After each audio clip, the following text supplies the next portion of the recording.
میں اس لیے اپنے نوجوانوں سے بات کرنا چاہتا ہوں کہ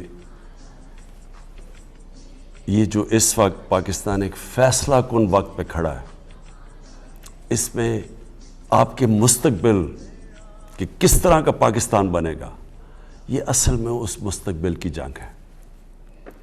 اس میں آپ سب کو پتہ ہونا چاہیے کہ دو راستوں پہ جا سکتا ملک۔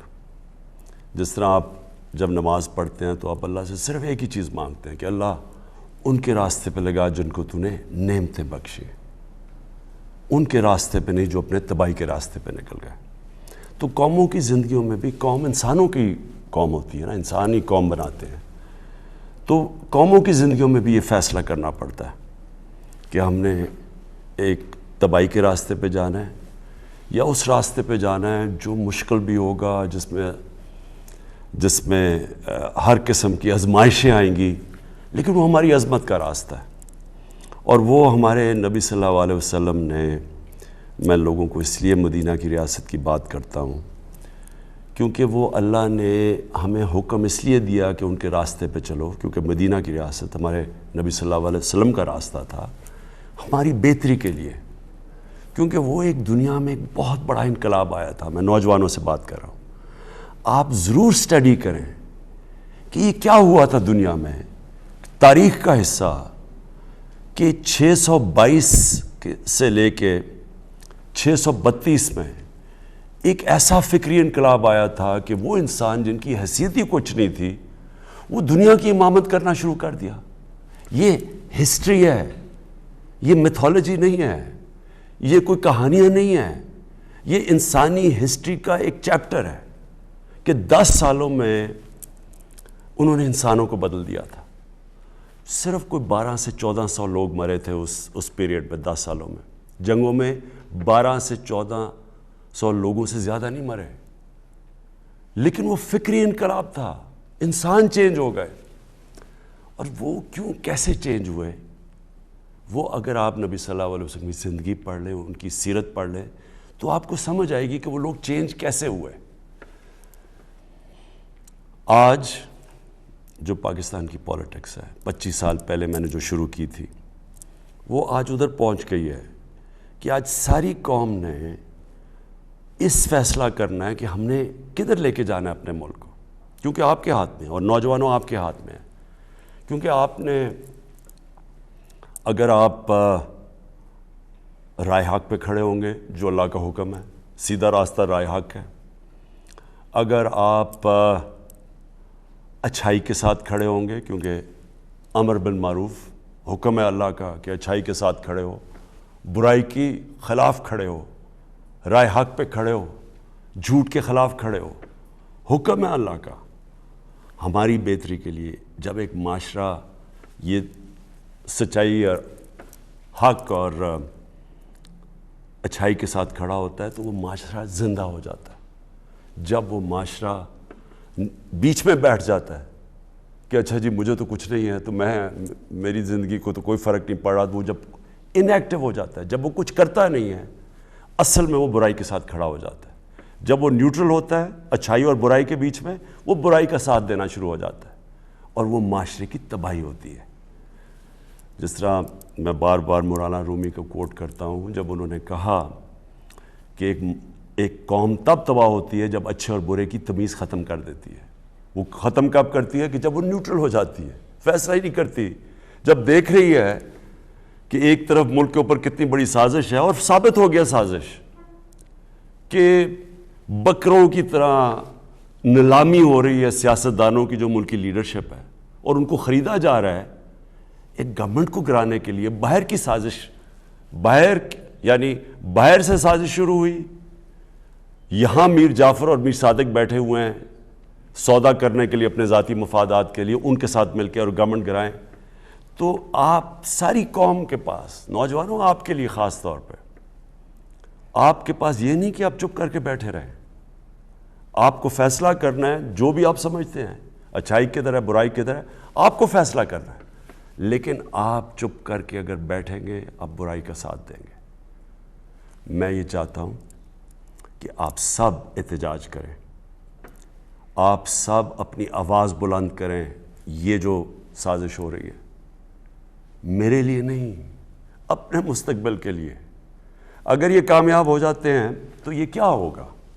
اس کا مطلب کہ کسی باہر کی قوت کو اگر ملک کی لیڈرشپ نہیں پسند، ملک کا پرائم منسٹر نہیں پسند، تو کیا وہ 15-20 ارب روپیہ خرچ کر کے گورنمنٹ کرا دے گا؟ ایک نیوکلیر آرم پاکستان کی لیڈرشپ چینج ہو سکتی ہے، باہر کی قوت تھوڑے پیسے دے، ان کو بکروں کی طرح خریدے، ضمیر فروشوں کو، اور گورنمنٹ کرا دے۔ تو یہ تو آگے اس ملک کا تو کوئی مستقبل نہیں ہے، اور آپ کو میں نوجوانوں اس لیے کہہ رہا ہوں، آپ کا کوئی مستقبل نہیں ہے اس پاکستان میں، تو کوئی مستقبل نہیں ہے آپ کا۔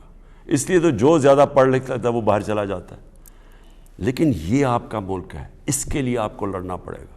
اور جب میں کہتا ہوں احتجاج، یہ آپ کا حق ہے۔ میں ایک زندہ معاشرے کی بات کر رہا ہوں، برطانیہ زندہ معاشرہ، کیونکہ میں یونیورسٹی بھی وہاں گیا اور میں بڑے اچھی طرح اس معاشرے کو جانتا ہوں۔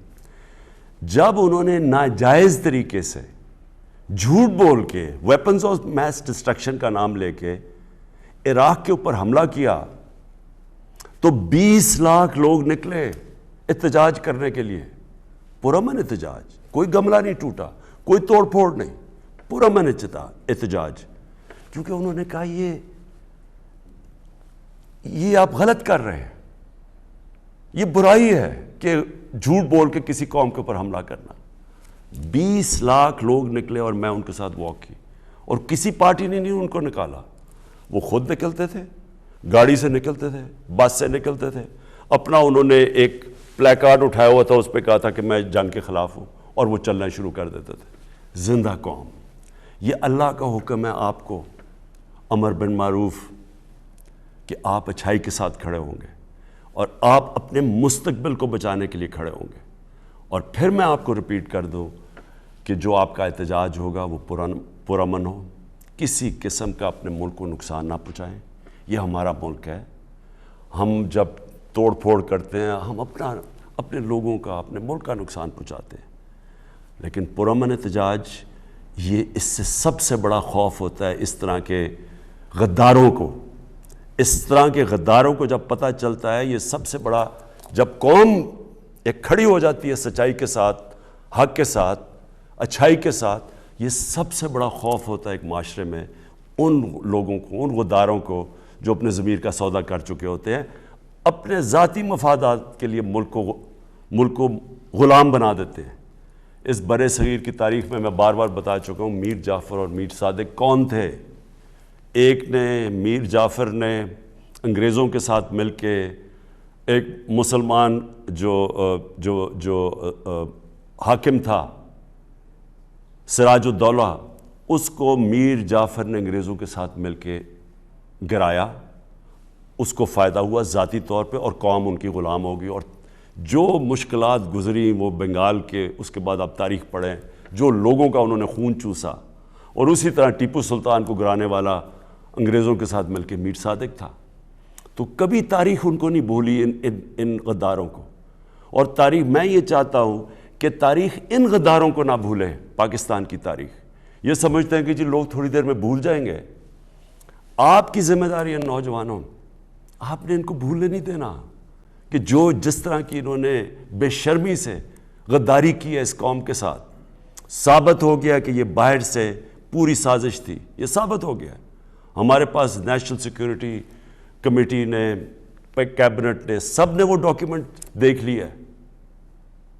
پارلیمنٹ کی جو سیکیورٹی کمیٹی کی کمیٹی ہے، اس نے یہ دیکھ لیا ڈاکیومنٹ۔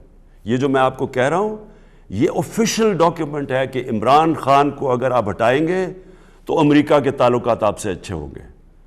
اگر جیسے آپ عمران خان کو ہٹائیں گے آپ کو معاف کر دیں گے، جو بھی آئے گا کوئی نہیں آئے گا۔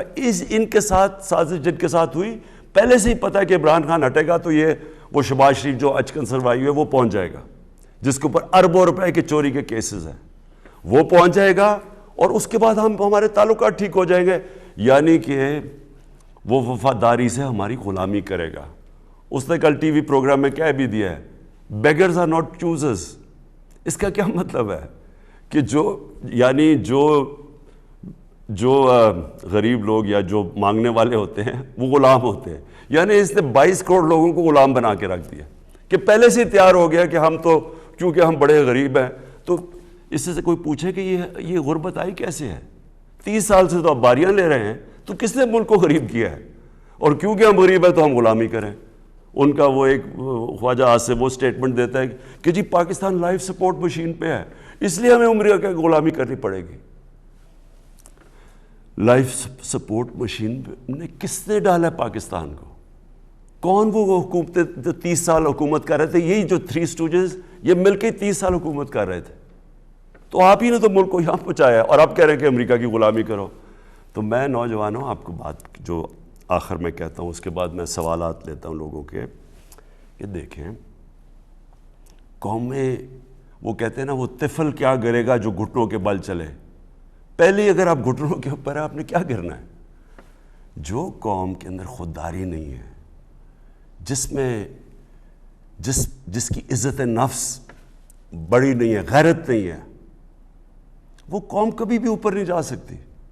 تو جب آپ نوجوانوں سے میں اس لیے کہہ رہا ہوں کہ آپ نے اس ملک کی غیرت کے ساتھ کھڑے ہونا ہے. آپ ایک جس طرح مولانا رومی نے کہا, اور میں یہ یاد رکھیں, اس میں فلسفہ ہے پورا, کہ جب اللہ نے تمہیں پر دیے تو تم کیوں چونٹیوں کی طرح رینگ رہے ہو؟ اللہ نے آپ کو بڑی عظیم قوم بنایا ہے. پاکستانی جب میں اسکولوں میں تھا تو یہ سب سے تیزی سے اوپر جا رہا تھا ملک. یہ اس طرح کے چوروں نے آ کے اس کو کھا کے اور باہر پیسہ بھیج کے اس ملک کو یہاں پہنچایا ہے. اس میں اللہ نے کسی چیز کی کمی نہیں دی.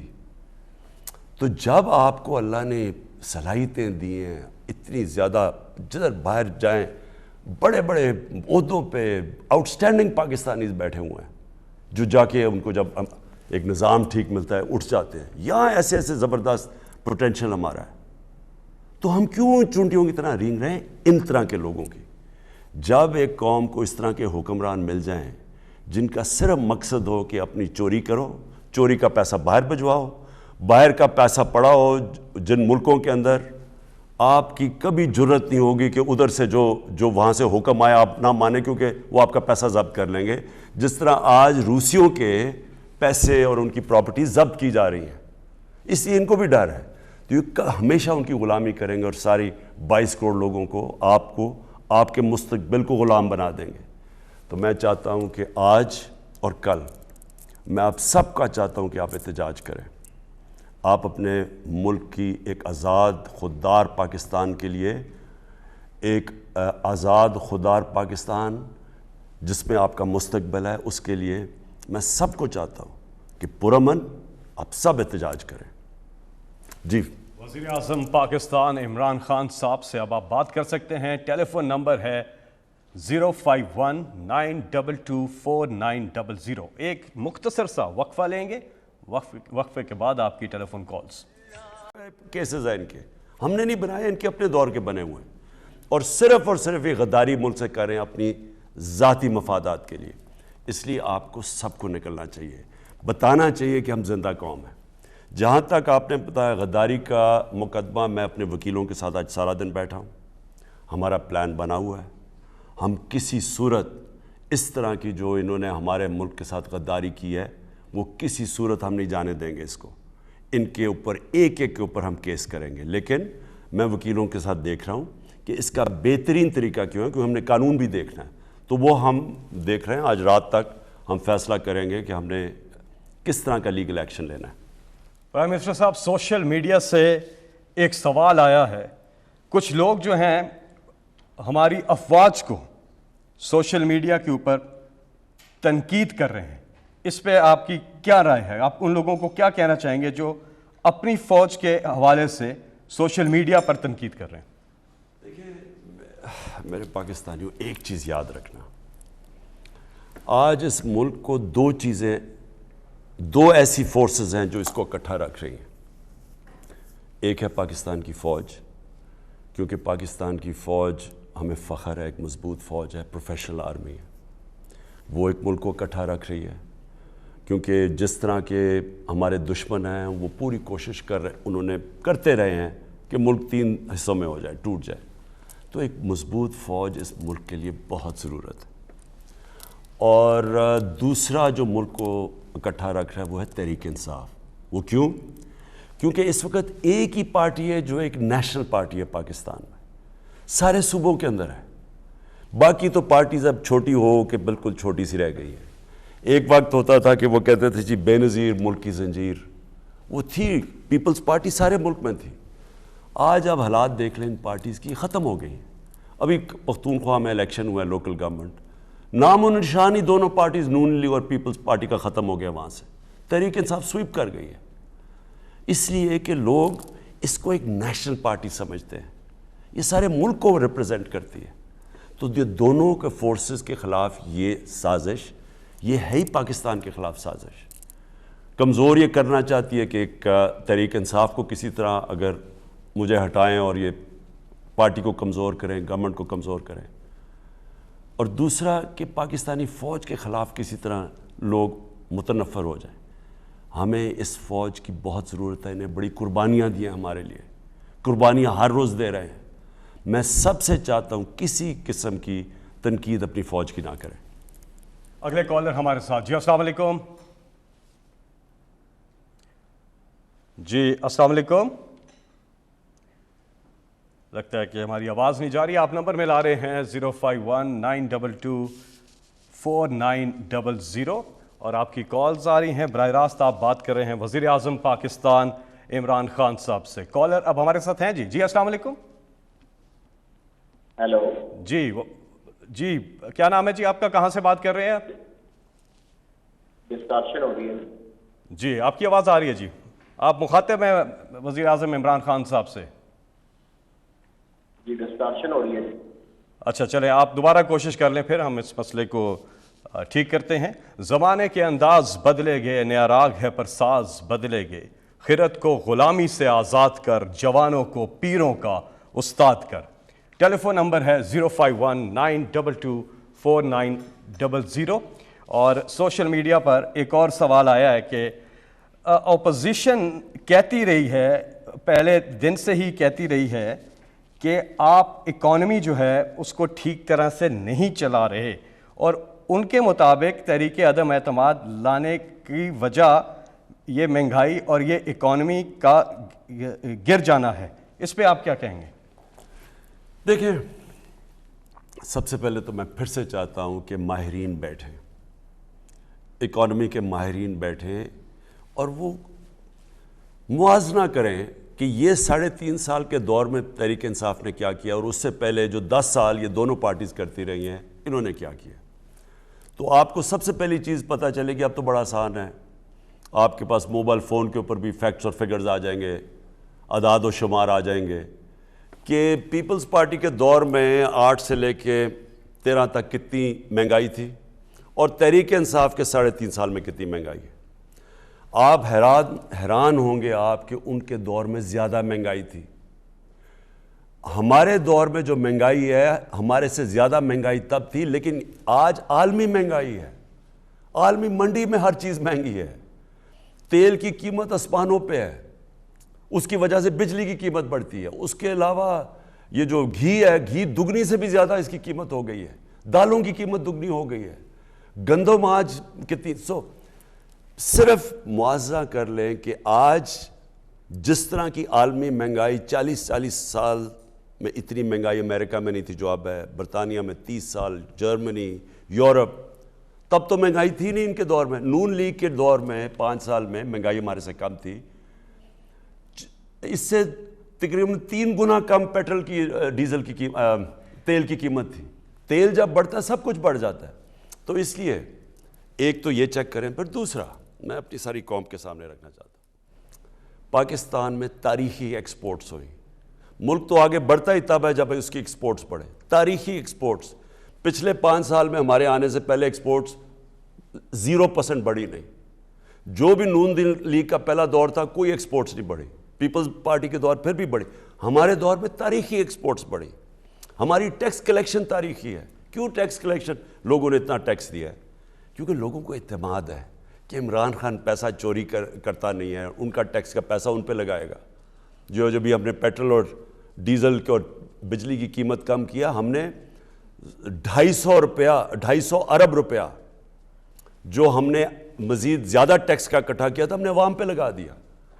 اور اوورسیز پاکستان نے تاریخی ریمیٹنسز بھیجی ہیں, یعنی وہاں سے جو ڈالر آئے ہیں وہ کیوں بھیجے ہیں؟ کیونکہ ان کو پتہ ہے کہ عمران خان یہاں سے پیسہ چوری کر کے وہ یہاں ڈالر بھیجے, اور وہ چوری کر کے جس طرح پہلے ان کے جو بڑے بڑے محلات ہیں باہر, یہاں سے چوری کر کے پیسہ باہر نہیں بھیجے گا, اس لیے وہ بھیج رہے ہیں. اعتماد ہے اس گورنمنٹ پہ. میں چیلنج کرتا ہوں کہ کوئی بھی معیشت کا ایکسپرٹ بیٹھ جائے, صرف موازنہ کر لے کہ ان کے دور میں کیا ہوا اور ہمارے دور میں, اور میں آپ کو یقین دلاتا ہوں کبھی بھی وہ چیزیں نہیں ہوئی جو ہمارے دور میں ہوئی ہیں. جی ہمارے ساتھ کالر ہیں ایک. جی السلام علیکم. جی السلام علیکم. جی کون صاحب کہاں سے بات کر رہے ہیں آپ؟ بات کیجئے وزیر اعظم پاکستان عمران خان صاحب سے. جی میں رانا عاطف بات کر رہا ہوں. جی خان صاحب السلام علیکم. جی وعلیکم السلام. خان صاحب میں بھی مغرب میں 10 سال پڑھائی کے لیے رہا, اور آپ کے کاز کے لیے بھی ہم نے کام کیا اور کرتے رہیں گے جب تک زندگی ہے, جب تک ہم زندہ ہیں. خان صاحب میرا بڑا بنیادی نوعیت کا, اور ہم انشاءاللہ اگر آپ ماشاءاللہ مدینہ کی ریاست کی مثال دیتے ہیں, جو کہ کائنات کی سب سے عظیم ہستی حضرت محمد صلی اللہ علیہ وسلم نے قائم کی, اور اس جیسے کہ آپ نے لوگوں کو ایجوکیٹ کیا, اور جیسے کہ ہم سب جانتے ہیں کہ اس کا ایک بنیادی جو فلسفہ تھا وہ تھا انصاف کا نظام. اس سے مراد یہ تھی کہ استحصال کو ختم کرنا, اور اس کے بعد مسلمانوں کا جو عروج ہوا وہ پوری دنیا جانتی ہے اس سے. اور پھر میں اپنا کوشچن بلڈ اپ کر رہا ہوں, سوری مجھے ایک تھوڑا آپ کا ٹائم چاہیے. اس کے بعد جو دنیا میں سب سے عظیم لیڈر آیا ماڈرن ہسٹری کے اندر, اس کا نام تھا ابراہیم لنکن. اس نے بھی اسی چیز کو فالو کرتے ہوئے جو چیز کی, اس نے کہا جو سلیوری ہے یہ ہائیسٹ فارم آف ایکسپلائٹیشن ہے, کیونکہ جیسے آپ جانتے ہیں کہ ہر 10 گوروں کے لیے 1 سالہ غلام ہوتا تھا. اس نے وہ ختم کی اگینسٹ آل آن. 4 سال سول وار میں ملک میں ترقی تو نہیں ہونی, کیونکہ یہ جو لیڈر ہوتا ہے لارجر دین لائف وہ تو پھر آگے تک سوچتا ہے, اور اس پہ دنیا کی تاریخ کا ریکارڈ ہے. اس سے 7800 کتاب لکھی گئی ہے. دنیا حیران ہے کہ کیا آدمی. آپ سوال کیجئے گا کیونکہ زیادہ لوگوں کو موقع مل جائے. جی اب ہم آتے ہیں اپنے معاشرے کی. ہم یہاں پہ دیکھتے ہیں کہ کوئی مقصود چپراسی اکاؤنٹ سے 375 کروڑ روپیہ نکل رہا ہے, کوئی فلودے والے کے اکاؤنٹ سے 200 کروڑ روپیہ یا اربوں روپیہ نکل رہا ہے.